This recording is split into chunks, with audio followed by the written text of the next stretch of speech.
Soyez toutes et tous les bienvenus sur Entre là, le podcast qui tisse des liens pour réconcilier les humains avec les vivants, en eux, autour d'eux. Si les ressources terrestres sont limitées, il existe cependant des espaces sans limite. Une immensité à portée de cœur et de main.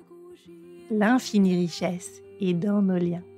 C'est cette richesse-là, cette immensité-là que j'ai envie de révéler et de partager avec vous.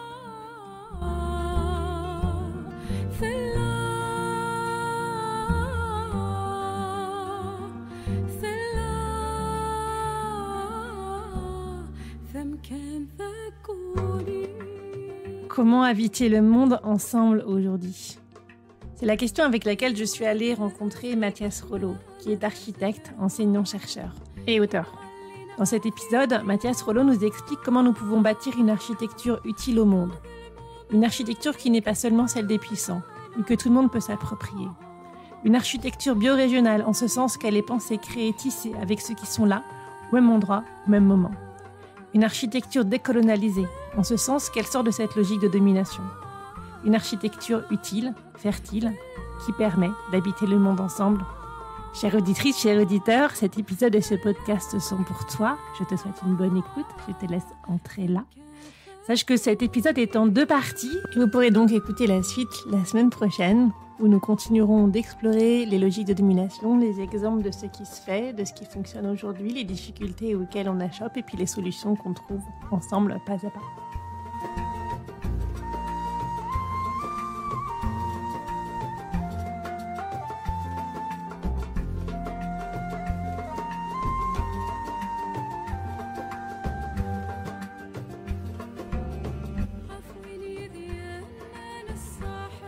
Mathias, je vous remercie beaucoup d'être avec moi et avec nous aujourd'hui sur le podcast Entre là. On va parler d'architecture et de comment l'architecture change le monde ou comment elle impacte le monde. Et puis on va explorer ces sujets au-delà de l'architecture. On va parler de biorégionalisme, de décroissance, de décolonisation de l'architecture. Tout ça va être clarifié dans quelques minutes.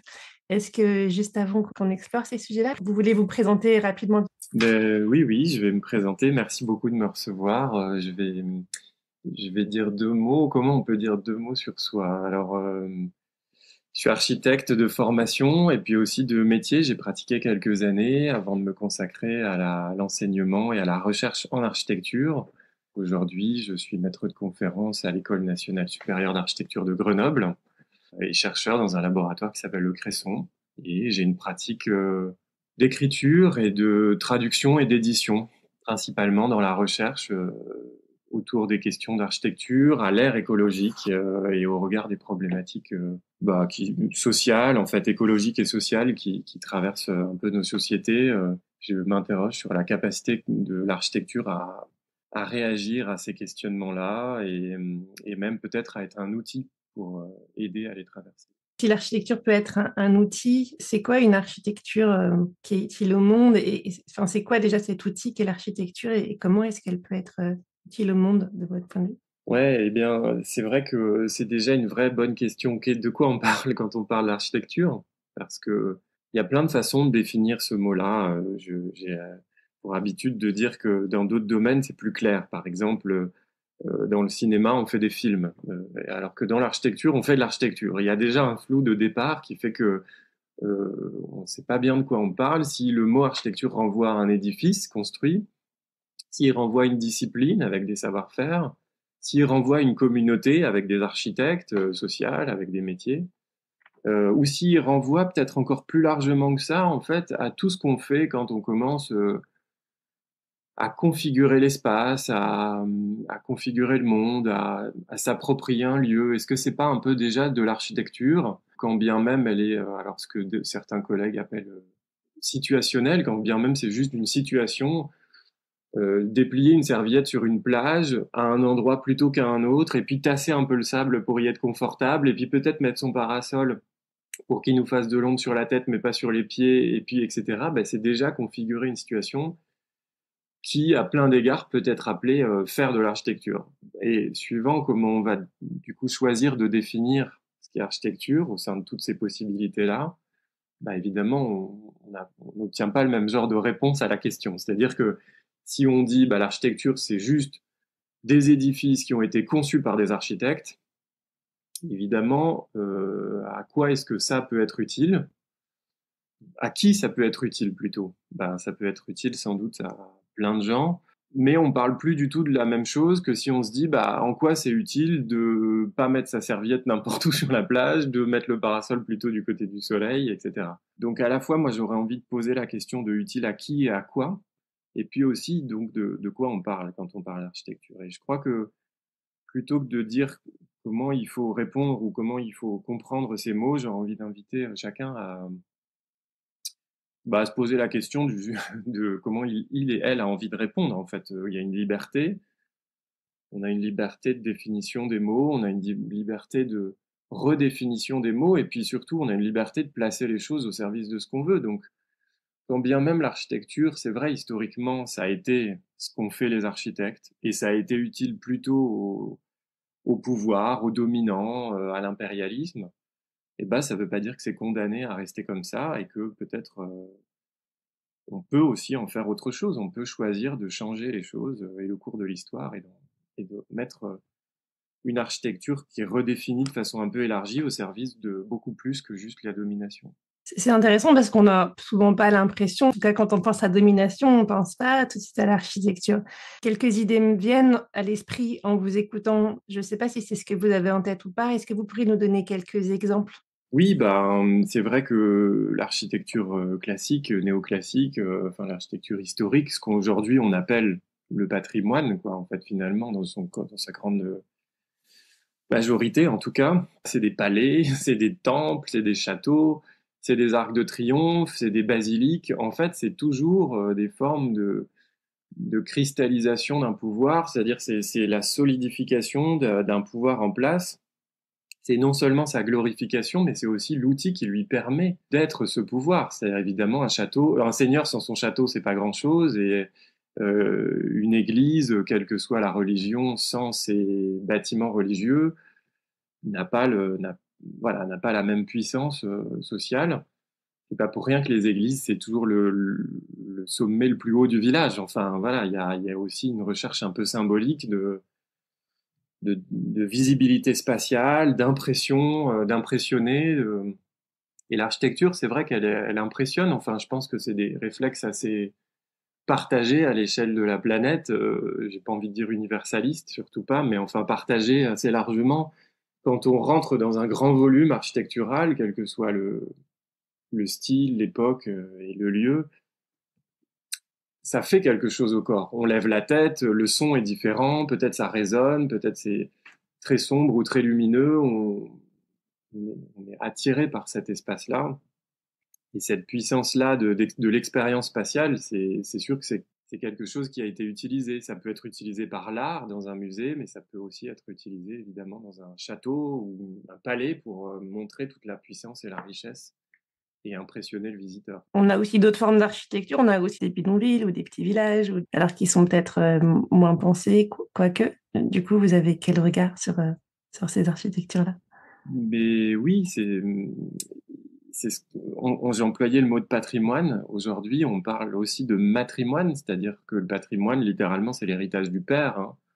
Et c'est vrai que la plupart des patrimoines que je viens d'évoquer, c'est littéralement nos pères et nos grands-pères. C'est les guerriers, c'est les rois, c'est les empereurs, c'est des hommes blancs qui fondaient leur prestige sur de la puissance et de la domination. Mais il y a aussi du matrimoine, l'héritage de nos mères. Et en architecture, ça donne autre chose de s'intéresser à ça et de se dire, tiens, mais est-ce qu'un lavoir, par exemple, c'est pas un matrimoine parce que c'était le lieu où les femmes se retrouvaient pour aller laver les choses, quasiment on appellerait aujourd'hui dans un espace de non-mixité, hein, parce que euh, alors je ne sais pas si elle était choisie ou subie, mais en tout cas, à l'évidence, c'est plutôt l'architecture qui aidait le travail des femmes de l'époque dans la ruralité. Il y en a un peu partout en France, des lavoirs. Ils sont pas tous patrimonialisés dans ce sens-là, enfin ces matrimoines-là, je veux dire qu'ils sont pas tous protégés, ils sont pas tous entretenus. De plus en plus, hein, on se remet à s'intéresser à ces architectures de l'eau un peu ordinaires. Mais enfin, ça raconte un peu une autre histoire de nos sociétés que de se réintéresser à ces choses plus ordinaires. Et puis évidemment, après, il y a tout l'héritage, pour pas dire ni patrimoine ni matrimoine, mais l'héritage industriel, l'héritage moderne, l'héritage infrastructurel, l'héritage rural, médiéval. En fait, il y a une quantité on hérite d'une quantité de mondes différents qui se superposent aujourd'hui et qui, chacun à leur manière, je trouve, parlent des possibilités, enfin, de ce que le monde, de ce qu'on peut faire, en fait, hein, de l'espace terrestre, du type de société qu'on peut créer, du type de relation aux non-vivants, aux non-humains, au climat, au sol, aux gens entre eux. Et l'architecture, ouais, elle garde des traces de ces différents types de sociétés-là. Je trouve que c'est assez riche de se rappeler ça et de pas effectivement s'arrêter à un seul type de patrimoine en se disant qu'il y a que ces grandes basiliques et Oui, ces que ce grands... qui nous impressionne. Et c'est vrai qu'en vous écoutant, je pense, moi par exemple, j'habite dans une ancienne ferme qu'on a rénovée, donc on a transformé par exemple des anciennes porcheries en endroits où on peut mettre des poneys à certains moments, enfin des choses comme ça. Donc c'est qu'on le transforme tous en fait des lieux. Il y a aussi des gens qui habitent dans des anciennes chapelles. Enfin, il y a toute cette transformation-là qui ne cesse de se produire. Et je crois que d'ailleurs il y a beaucoup de bâtiments qui ont été construits avec des pierres d'autres bâtiments qu'on avait démolis.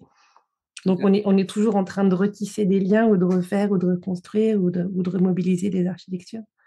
Complètement. Et c'est évidemment, c'est sain. Le monde est en métamorphose permanente et il l'est de façon ordinaire, il l'est de façon discrète, effectivement, il l'est à toutes les échelles, tout le monde le transforme un petit peu tout le temps. Aujourd'hui, il y a beaucoup de choses qui sont en train d'émerger dans les mondes de l'architecture autour de la question de la maintenance, c'est-à-dire qui prend soin des choses, qui les maintient, pas uniquement les répare, alors les répare quand elles sont cassées, mais aussi qui les soigne au quotidien, c'est-à-dire les nettoie, les inspecte aussi pour savoir, enfin, a une attention aux choses pour savoir à quel moment il faut justement les nettoyer, les réparer, les entretenir. Et je peux pas m'empêcher de me dire qu'il y a une frontière un peu floue malgré tout entre le nettoyage, la réparation, la transformation et tout ça à toutes les échelles. C'est-à-dire on est en permanence effectivement en train de transformer. C'est juste des échelles et je pense des niveaux d'action qui sont un peu différents, mais tout est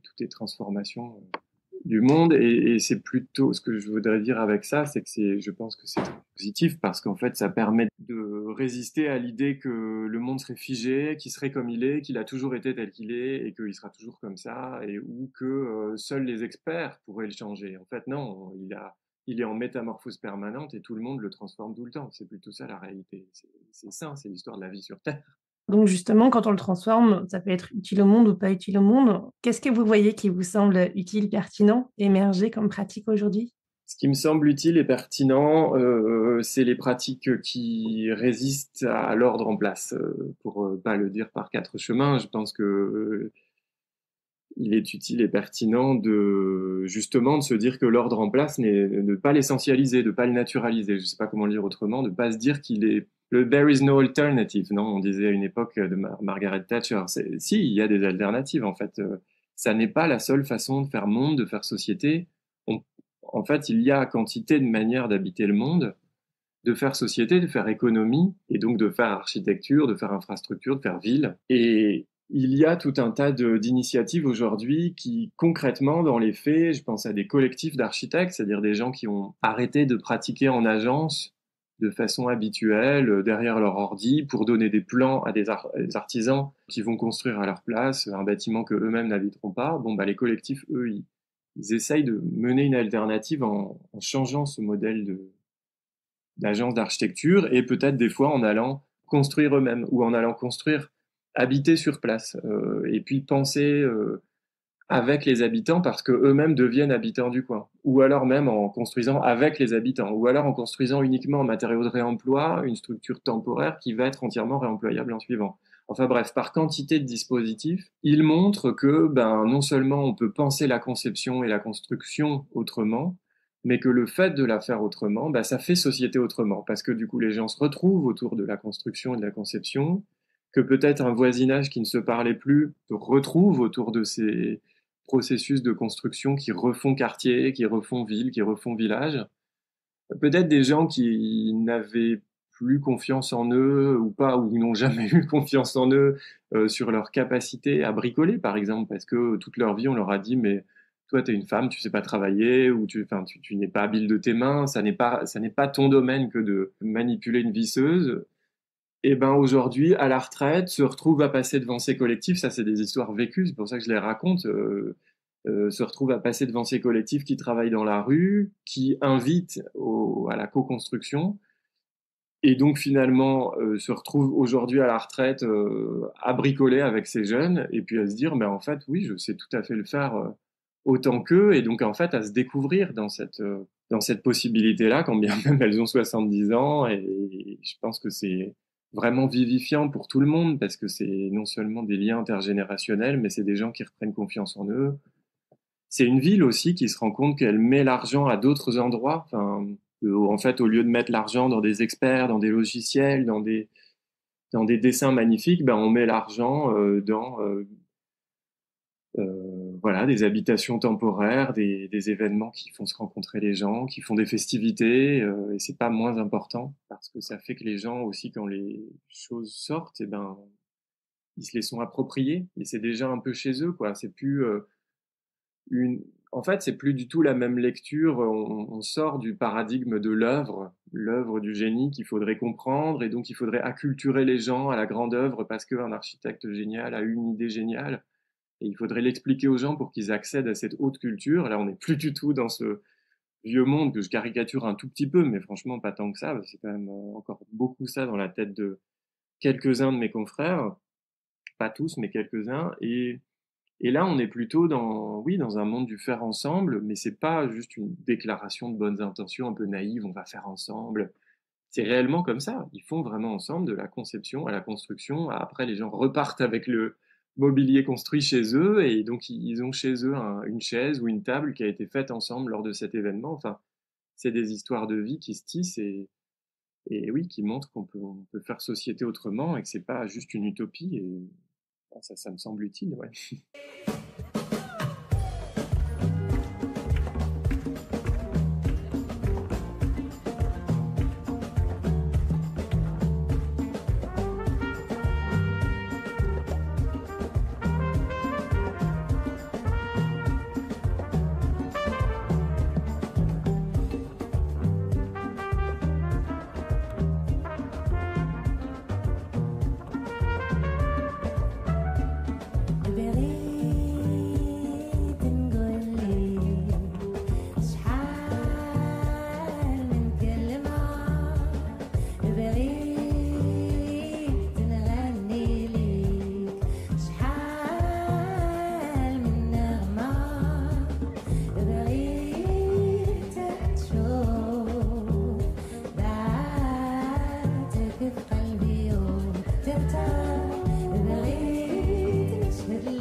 Là, ce dont vous parlez, c'est aussi de partage et d'intelligence collective.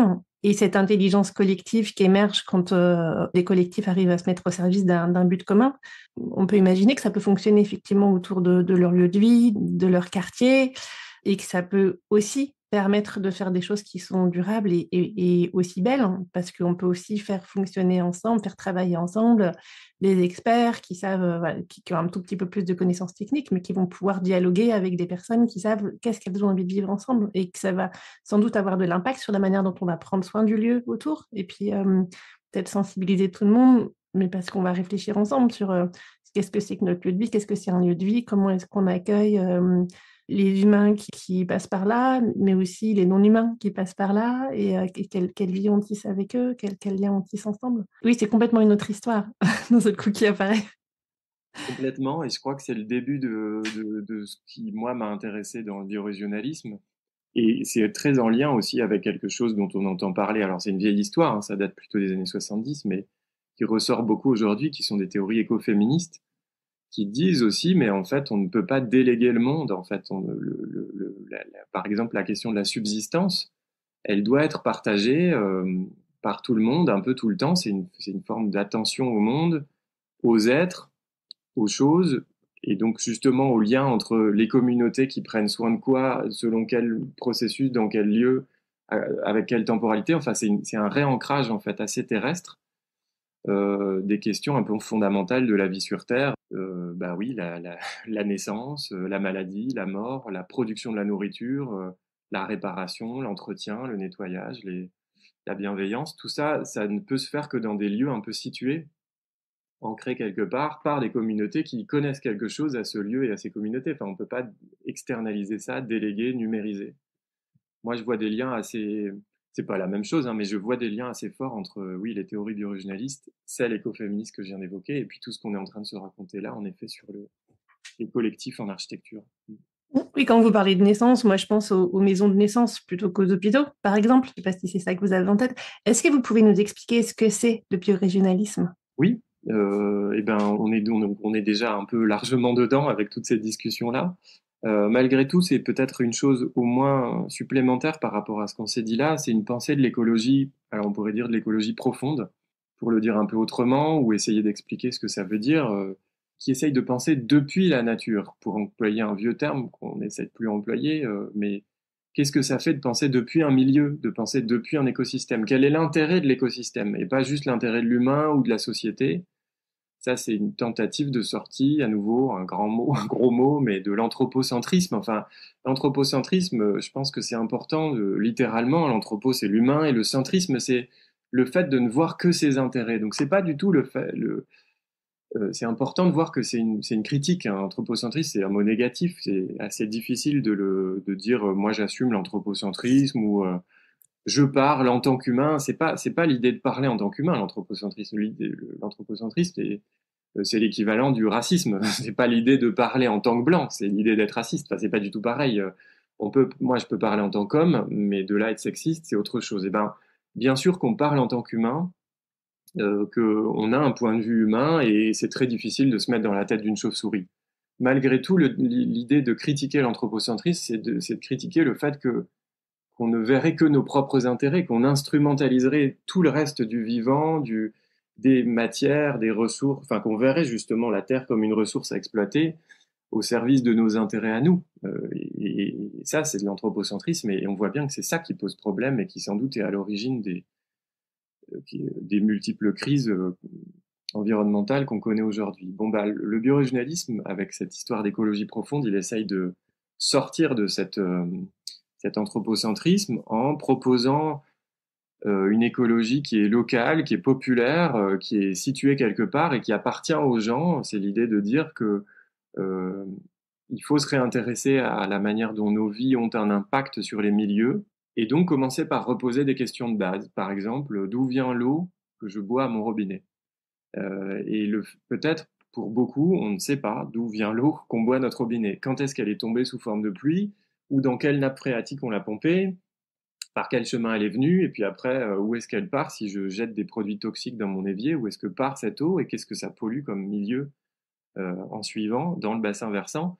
Rien que cette eau-là, cette question d'eau-là un peu fondamentale, qui est une question de base, enfin, comment il est possible qu'on ne sache même pas d'où vient l'eau qu'on boit tous les jours, eh ben, très peu savent y répondre, et le biorégionalisme, il propose de redémarrer un peu par là, par un local repris depuis cette question de milieu, de nos impacts sur ce milieu, et puis du coup de reposer la question de mais ces connaissances-là de base, des espèces avec qui on partage ce milieu, du type de sol sur lequel on marche, des pollutions qui sont présentes ici, du climat qui change et quel impact ça a du coup sur tout ça, ici et maintenant, et donc ici et demain, et ben où est-ce que j'ai appris ça?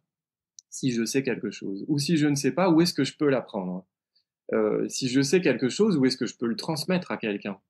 Où est-ce qu'on peut en gros avoir des écoles biorégionalistes pour transmettre des savoirs écologiques et populaires, locaux, qui permettent à tout le monde d'en savoir plus, de s'encapaciter localement sur ce qui se passe ici. C'est pas l'idée d'un repli sur soi, hein, surtout pas. C'est pas l'idée de dire qu'il suffit de s'intéresser à ici. Non, ce que je comprends moi, en vous écoutant, c'est que de l'information sur l'écologie, sur le désastre écologique en cours, sur la chute de la biodiversité, etc., on en a tous beaucoup, mais que c'est une information qui est un peu décorrélée de la vie quotidienne des gens. Et que là, l'idée que vous proposez, et qui me paraît belle et pertinente, c'est que on va partager de l'information qui nous relie ensemble et qui nous relie à la nature, qui arrête ce clivage entre nature et culture, qui a sans doute fait pas mal de mal à notre lien, à ce qui nous entoure et à la nature dont on fait normalement partie. Et que là, il s'agit voilà, de retisser des liens, mais des liens du quotidien, des liens qu'on verrait un peu féminins dans la vieille conception du monde, parce que c'est du quotidien, parce que c'est comment est-ce qu'on vit, comment est-ce qu'on se nourrit, comment est-ce qu'on se lave, comment est-ce qu'on fait société ensemble, et dans des choses très, très, très simples, très, très basiques. Et que finalement, c'est avec l'information partagée au niveau très basique qu'on va se relier, parce que finalement, l'information qu'on a sur l'écologie, elle est peut-être un petit peu trop hors-sol pour la plupart des gens. Elle ne parle pas à leur vie quotidienne, ils ne voient pas les liens. Et que finalement, là, vous proposez des choses qui sont très simples, mais en fait, qui vont nous emmener à nous relier à toute la complexité du vivant et à voir que, ben oui, cette eau-là, elle vient de là. Donc finalement, la façon dont on a entretenu les terrains au-dessus. Enfin, moi, je pense par exemple à l'environnement de mon enfance dans les vignes. À un moment donné, quand on a décidé de planter des vignes au plus haut possible de la montagne de Reims, par exemple, pour faire du champagne un maximum, on a eu de l'érosion, ça a eu de l'impact sur l'eau, sur la qualité de l'eau aussi. Quand on comprend l'histoire, quand vous prenez juste l'eau, ben, vous avez un tas d'histoires qui apparaissent et on voit les liens entre les choses qui sont des liens de complexité, mais qu'on peut raconter de manière relativement simple parce qu'on est sur un fil. Tout à fait. Et c'est pas pour critiquer, c'est exactement ça que je veux dire. Et c'est pas pour dire que les informations hors sol ne servent à rien, hein. Pas du tout, parce que évidemment que c'est bienvenu d'avoir les conclusions du GIEC, d'avoir des études dans des revues prestigieuses qui quantifient à échelle globale l'effondrement du vivant, je sais pas quoi. On a besoin de ça. Mais en effet, si on n'a que ça, je pense qu'on tombe dans la situation actuelle qui est voilà, une déconnexion, une décorrélation avec la vie vécue des gens, qui a plusieurs impacts, à la fois politiques, ça veut dire que les gens se demandent du coup ce qu'ils peuvent faire, ils savent pas quoi faire, ils sont un peu perdus, donc on a ces angoisses écologiques qui naissent, et puis aussi une inaction écologique qui naît, puisque finalement des informations nous paraissent de loin et on ne sait pas les réancrer dans notre vie. Et puis d'autre part, je pense que ça nourrit des pensées populistes ou complotistes, climato-sceptiques, mais pourquoi est-ce qu'on nous dit que le climat se réchauffe alors que là, il neige et qu'on est à telle saison, ou qu'on nous dit qu'il y a des sécheresses alors qu'on n'arrête pas de pleuvoir. Bref, ce qu'on entend hein, quand même tous les jours, plus ou moins dans les grands médias de ce pays et d'autres, avec une confusion assez navrante entre météo et climat, c'est un peu le b.a.-ba, mais bref. Et je crois que tout ça s'explique bien en effet par le fait qu'on n'ait que des informations globales. Et on n'a plus de culture locale écologique. Alors, il faut du coup une alliance entre les deux, pas juste l'une ou pas juste l'autre, je crois, pour voir en fait à échelle locale les impacts de ce que nous raconte le GIEC, pour anticiper à échelle locale comment on fait les métiers de demain, pour aider les gens qui doivent arrêter du coup leur métier d'aujourd'hui à transiter, parce que la transition aujourd'hui, on la critique à juste titre, je pense, parce que c'est l'outil du gouvernement et du capitalisme pour ne pas mourir. On parle de transition et de développement durable pour que surtout on reste de façon durable dans la pensée du développement, dans la domination occidentale, dans un capitalisme extractiviste, enfin bref, dans un capitalisme vert, quoi. Donc on a raison de critiquer la question de la transition. Malgré tout, à échelle individuelle, il faut bien transiter. Il faut transiter dans sa tête vers la radicalité, et ça prend du temps. Il faut transiter dans sa vie, socialement, dans son métier. Il faut du temps pour se réinventer, pour se refaire peut-être une communauté professionnelle et sociale qui est vers d'autres métiers, vers d'autres savoir-faire. Ou bien tout simplement parce que notre métier, je pense ici, moi je parle depuis l'Isère, là, il y a plein de noyers en Isère, il y a des cultures, des hectares et des hectares de cultures de noix. Eh ben, on sait d'ores et déjà que, quels que soient les scénarios climatiques, de toute façon, à peu près dans 30 ans, tous les noyers ne sont plus adaptés au climat. Enfin, soit ils sont déjà morts, soit ils sont en train de mourir, soit ils ne produisent plus, enfin bref, ça ne fonctionne plus. Et si du coup les gens qui ont ces pépinières et ces élevages de noyers et ces productions de noix veulent se réinventer, bah, faut qu'ils commencent à planter dès maintenant des espèces pour qu'elles arrivent à maturité dans quelques décennies. Donc à nouveau, on a une question de transition sur un moyen terme qui doit être anticipée de façon locale en écho avec des questions globales. Et je trouve que de pris sous cet angle-là, donc que moi j'appellerais biorégionaliste, c'est du coup un moteur plutôt positif parce que ça c'est constructif, ça pose la question de qu'est-ce qu'on fait ici et maintenant, qu'est-ce qu'on fait ensemble, qu'est-ce qu'on fait de façon vraiment durable, vraiment soutenable et pas juste pour le spectacle de la société, la consommation, du greenwashing, etc. Est-ce que des amandiers, ça pousse ici dans 20 ans? Est-ce qu'on peut les planter dès maintenant? Si oui, sur quel type de sol? Enfin, c'est des questions du coup très concrètes qui sont Mm.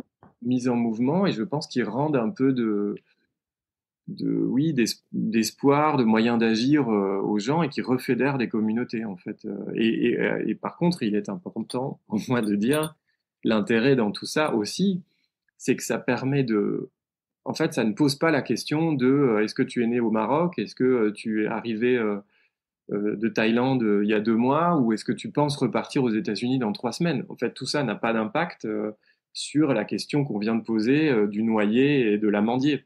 La question qui compte, c'est pas quelle langue tu parles ou d'où tu viens ou est-ce que tu es de la culture française. La question qui compte, c'est est-ce que tu sais participer à un écosystème sain ici et maintenant avec nous. Est-ce que tu peut devenir autochtone de ce lieu. Et du coup, c'est d'inviter tout le monde à cette pensée du devenir autochtone, parce que c'est très sain de se penser penser l'autochtonie, le fait d'appartenir à une terre, dans un devenir, dans quelque chose qui plaît, quoi.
C'est vraiment intéressant, ça aussi, je voudrais mettre l'accent dessus parce que c'est vrai qu'on peut avoir tendance à voir le lieu comme par son histoire, par le passé. Il y a des tas d'endroits dont l'habitat a été modifié, tout a évolué, et puis les gens peuvent être un peu passéistes, en disant finalement on a transformé nos lieux, on s'y retrouve plus, etc. Et là, vous dites, en fait, dans le cadre du dérèglement climatique, ce qu'on est en train de vivre, en fait, des gens de n'importe où, mais qui se retrouvent là et on est là ensemble, on va avoir une vision différente, une expérience différente et ça peut même être complètement antiraciste puisque des gens qui viennent d'autres régions vont pouvoir apporter un regard de comment ils faisaient là ou là ou là, ou qu'est-ce qu'on peut inventer ensemble qui va nous permettre, parce qu'il y a d'autres personnes, de voir un petit peu autre chose que notre façon de vivre comme elle est là aujourd'hui et de se dire, oh, qu'est-ce qu'on peut inventer ensemble. Et c'est vrai qu'on est dans l'inverse de l'information qui nous tombe dessus en nous disant, mais les choses sont affreuses, un peu comme les informations à la télévision sur tout ce qui se passe dans le monde. Quand on entend, si on prend juste un quart d'heure pour écouter tout ce qui se passe entre Gaza, l'Ukraine, etc., on a juste envie de se coucher et puis se relever. Et directement climatique, ça peut faire un peu la même chose. C'est peut-être aussi pour ça que les gens agissent si peu, c'est que ça paraît quelque chose qui arrive de manière tellement forte qu'on ne voit pas comment lutter contre ou faire avec. Et là, vous dites au contraire, bah oui, quand on prend les choses à l'échelle de là où on est, et vous ne mettez pas de limite, j'ai l'impression, à ce là où on est, ce local, finalement, il est assez malléable et il va dépendre de qu'est-ce qu'on est en train de construire ensemble. Là, on se rend compte qu'on a plein de choses possibles, qu'on va pouvoir peut-être planter des arbres pour avoir moins de sécheresse, qu'on va peut-être pouvoir choisir les arbres qu'on va planter, qu'on va peut-être choisir aussi le type d'habitat qu'on met en place ou qu'on rénove, qu'on peut choisir aussi de moins artificialiser les sols et puis peut-être de démolir des lieux ou de les rénover plutôt que de construire du neuf là où il y avait des prés et des forêts. Enfin, donc ça redonne la main finalement, donc c'est intéressant et ça peut vouloir dire aussi réussir à faire avec des gens qui vont penser de manière complètement différente de nous parce que tiens, mais c'est intéressant, ils voient ça comme ça. Ah oui, tiens, j'avais pas vu cet angle-là. Donc ça demande aussi de la curiosité. Et j'imagine dans des expériences qui ont pu être faites, si vous pouvez en citer un exemple qui vous a plu, il y a aussi de la médiation dans cette histoire parce que c'est pas si naturel pour des humains aussi individualistes que ce qu'on est devenu. Oui, oui, je rejoins exactement tout ça. Et c'est pas simple, cette histoire d'altérité, en fait, hein, de faire avec l'altérité comme une richesse. Ça ne veut pas dire que c'est simple, ça ne veut pas dire que c'est libéré de tout conflit, parce qu'un conflit, c'est pas forcément une guerre horrible avec des morts. Je veux dire, il y a des conflits à toutes les échelles, et le conflit, il peut être sain, il peut être désirable. Je veux dire, on peut rentrer dans une discussion un peu conflictuelle pour s'expliquer, par exemple, et ça peut être constructif, aller vers du mieux, enfin. Et bien sûr que le multiculturel, l'altérité, et même d'ailleurs pas que, génère du conflit. Parce qu'il y a des frottements entre des systèmes de valeurs qui sont pas les mêmes. Et ça, il faut pas le nier. Je pense à un cas qui est celui du démantèlement d'un barrage. Il y en a eu plusieurs des démantèlements de barrages par le passé à l'international. Pas tant que ça, c'est-à-dire qu'on a construit énormément de barrages et pour l'instant on en a démantelé très peu.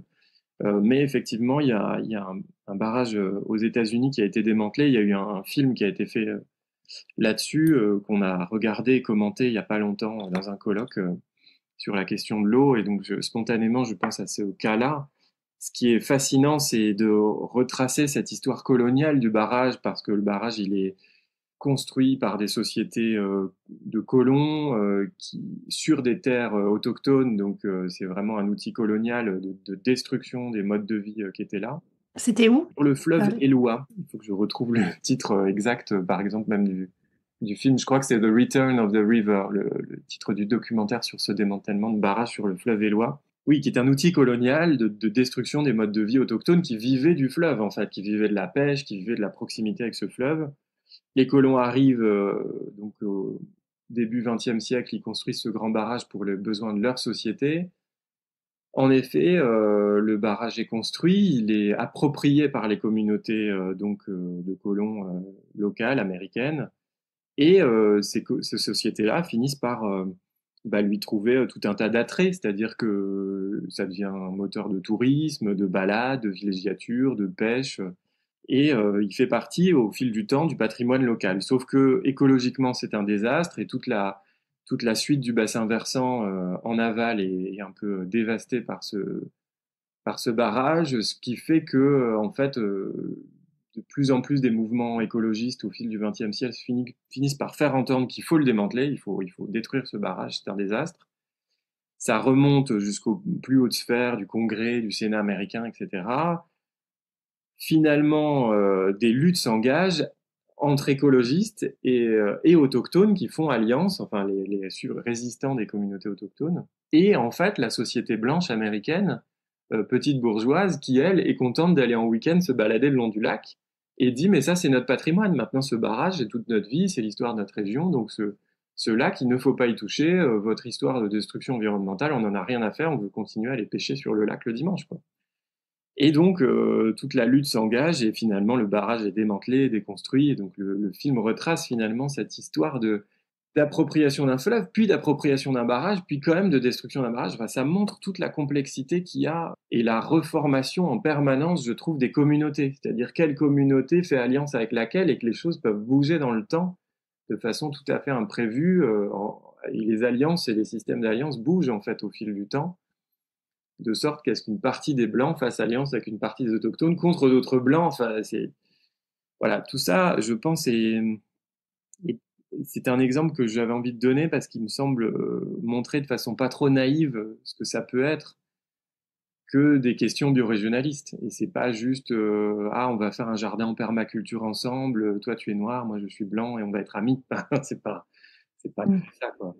Et comment justement ça a pu se faire là, ou ça peut se faire globalement, parce que les intérêts économiques sont tellement forts. Aujourd'hui, vous parlez de barrage, c'est hyper intéressant comme exemple parce qu'on parle tellement d'énergie renouvelable comme la panacée, mais effectivement, un barrage, c'est pas rien. Les poissons qui passaient là peuvent plus transiter. Ça a des impacts énormes sur toute l'écologie, sur tout l'écosystème, en bien, en mal. Enfin, je ne porte pas de jugement spécifique, mais en tout cas, ça a des impacts qui sont forts. Et comment il a été possible dans ce cas-là, et comment il est possible, peut-être dans d'autres exemples que vous connaissez, d'arriver à donner suffisamment de place aux non-humains pour que les conditions de vie d'humains qui sont peut-être un peu moins valorisées et de non-humains rentrent en compte dans la décision? C'est quelque chose qu'on n'a tellement pas fait, qui demande des changements d'habitude qui sont fortes. Ouais, c'est vraiment la question difficile parce que c'est la question qui dit en fait comment on fait, quoi, comment on fait. Mais moi, je pense que la question au fond, c'est comment on fait pour changer de système de valeurs. Et ça peut pas être fait effectivement en claquant des doigts, ni en utilisant les mêmes données que celles du système dont on veut s'échapper, hein. Il y a une autrice, une militante féministe américaine célèbre, Audre Lorde, qui disait les outils du maître, on peut pas casser la maison du maître avec les propres outils qui ont servi à la construire. Enfin, il y a vraiment une difficulté avec ça. Et donc, en effet, à partir du moment, je pense, où on reste sur les terrains économiques, on perd parce que c'est jamais rentable l'écologie. À partir du moment où on reste sur les questions de rationalité, de système productif, de progrès, on perd parce que ça, c'est les outils de c'est les systèmes de valeurs du monde qu'on essaie de quitter. Donc, il faut changer de système de valeurs. Et en effet, c'est pas simple. Alors, je crois que ça peut passer, un outil de transition d'un système de valeurs à un autre, pour moi, ça peut être l'imaginaire ou la culture, enfin, la cosmologie, un récit collectif, quoi. Quelque chose qui nous emmène vers une histoire qui va être à la fois plus humaine, plus naturelle, plus vivante, plus vivifiante pour tous. Complètement. Un récit collectif qui a une forme de rêve collectif, enfin au sens premier du rêve, pas au sens de c'est inatteignable, c'est utopique, c'est irréalisable, mais un rêve dans le sens où le rêve, c'est ce qui nous... quant au rêve, c'est quand même le moment où tout notre corps, il est engagé entièrement, on se vit dans le rêve, alors même qu'on ne bouge pas, mais on est pleinement dedans, quoi. Et je crois qu'il faut rêver un peu la question biorégionale, collectivement, en effet, pour en refaire une culture totale, des chansons, des représentations, un patois, pas un patois figé, hein, pas un patois qu'on va rechercher du passé, un patois d'ailleurs qui bouge tous les ans, un patois qui peut être fait avec du verlan, avec des mots américains, avec des mots arabes, avec ce qu'on veut.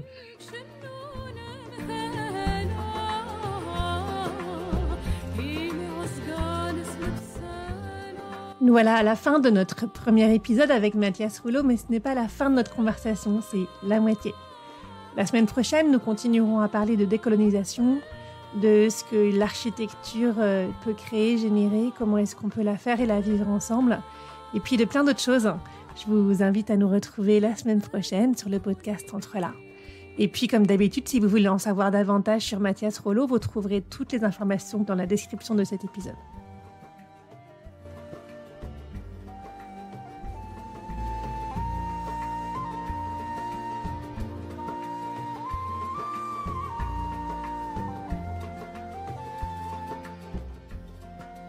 Ce podcast n'est pas seulement le mien, c'est aussi le vôtre, c'est le nôtre. Si vous voulez contribuer, intervenir, proposer, contactez-moi. Si vous avez aimé cet épisode, partagez-le autour de vous, mettez des étoiles pour le noter et abonnez-vous pour ne pas manquer les prochains. À très bientôt!